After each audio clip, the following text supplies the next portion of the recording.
چطوری بگم سلام یا بسم الله الرحمن الرحیم. روزی که تصمیم گرفتم کار کنم حتی سرمایه این کار رو نداشتم. حاج خانم رفت بالا دیگه، پایین فعلا نمیاد. حسین سلام، خسته نباشین.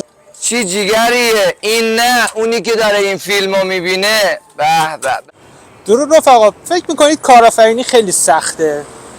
فکر میکنید باید یه پول زیاد داشته باشید تا بتونید یه کارآفرین بشید، یا نه اصلا بتونید دستتون رو بذارید توی جیب خودتون؟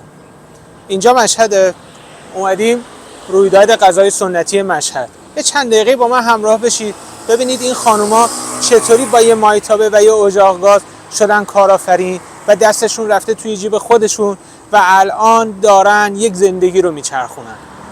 بفرمایید.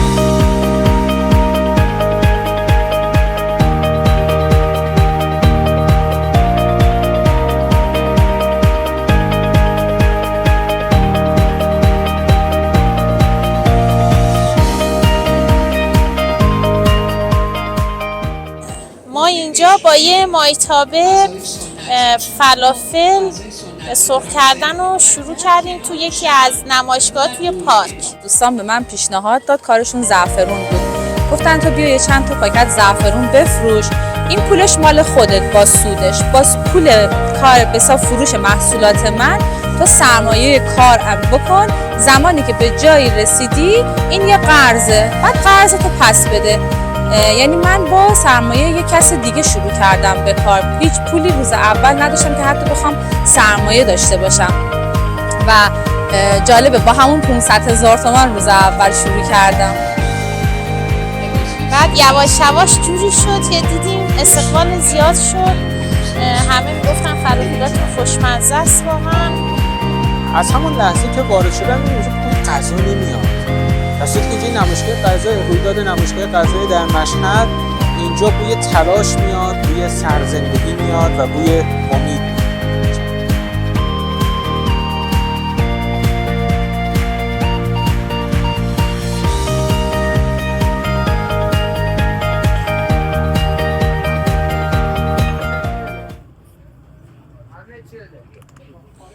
هر کدوم از اینها یه قاب از آدم‌هایی که با یک قابلمه، با یک ماهیتابه و با یک اجاق گاز وارد یک کسب و کار جدید شدن و الان برای خودشون یه برند شدن.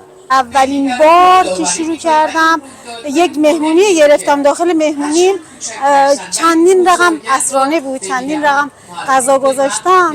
بعد خیلی پسند شد تو مهمونی.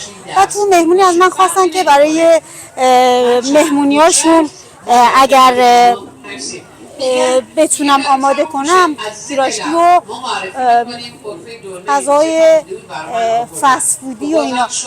از اونجا اولین استارت از اونجا شروع شد. بعد یه آش سبزی من درست می‌کردم تو جشنواره‌های دیگه به اسم آش سبزی دهبار که خیلی هم گرمه، هم طبع گرمی داره، هم خاصیت خیلی خوبی داره و خیلی هم خوشمزه است، چون با آب قلم و روغن کرمانشاهی درست میشه و یه سبزیه که از کوهستان جمع میشه فصل بهار. که خانم تمیزکاری زحمت کشیدن و سرخ کردن و پختن رو تست بکنم. متشکرم.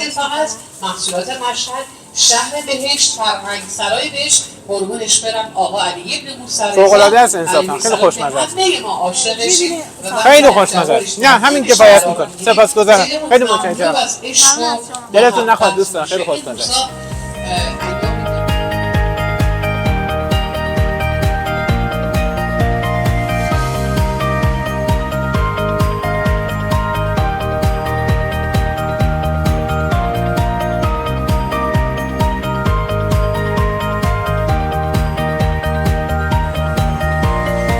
اینجا واقعی تر از اون چیزیه که فکرشو میکنید.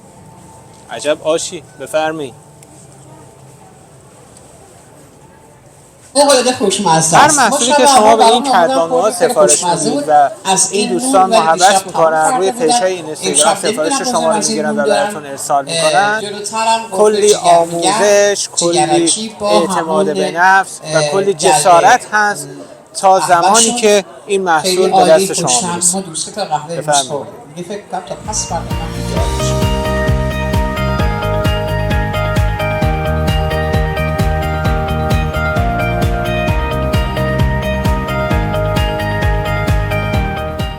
چی جیگریه، نه این جیگرها، اون جیگری که داره اینو میبینه. ما جیگر رو از طریق پیجمون میدیم خدمت مردم، ولی کیلویی، یعنی پخته شده نه، کلی توزیع میکنیم سطح شهر. حالا از ما تقاضا کردن که آقا بیاین اینجا، ما گفتیم چی پیشنهادی بهتر از این، همین که توی جشنواره سنتی غذای مشهد شرکت کنیم و بخوایم اصالتمون رو به رخ کل جهانیان بذاریم.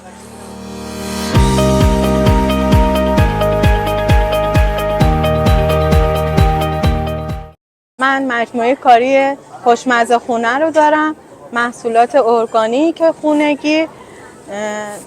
من آشپزی رو خیلی دوست داشتم، به خاطر همین این کار رو شروع کردم. آشپزی سنتی دارم، حالا فست فودا هستش، شیرینی، شکلات، کیک و وارد مجموعه نیمه آماده هام شدم. سوسیس کالباس هم خونگیه، بدون مواد نگهدارنده، بدون ضایعات، شنسل مرغ.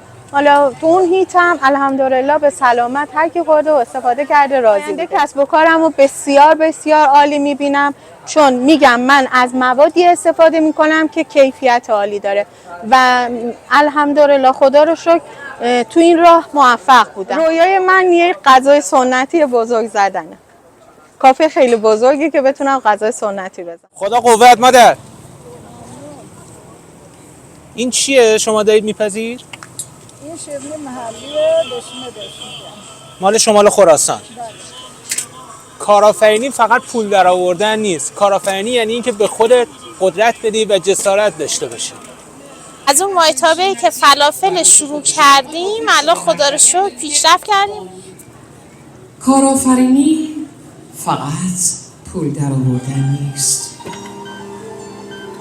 کارآفرینی یعنی قدرت دادن به خودت، یعنی نخوای منتظر فرصت بمونی، خودت فرصت رو بساز.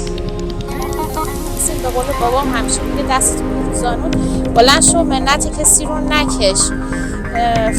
4 تا دانشجو دارم، مستاجرم، با همین کار خدا رو شکر الحمدلله دارم خرجی بچه‌ها دانشگاه و اجاره رو من در میارم.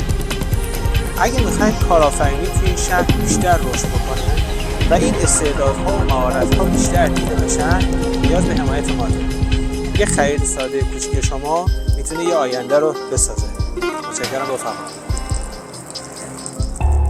با من سایه نگو، خورشید فردا مال ماست، تو که باورم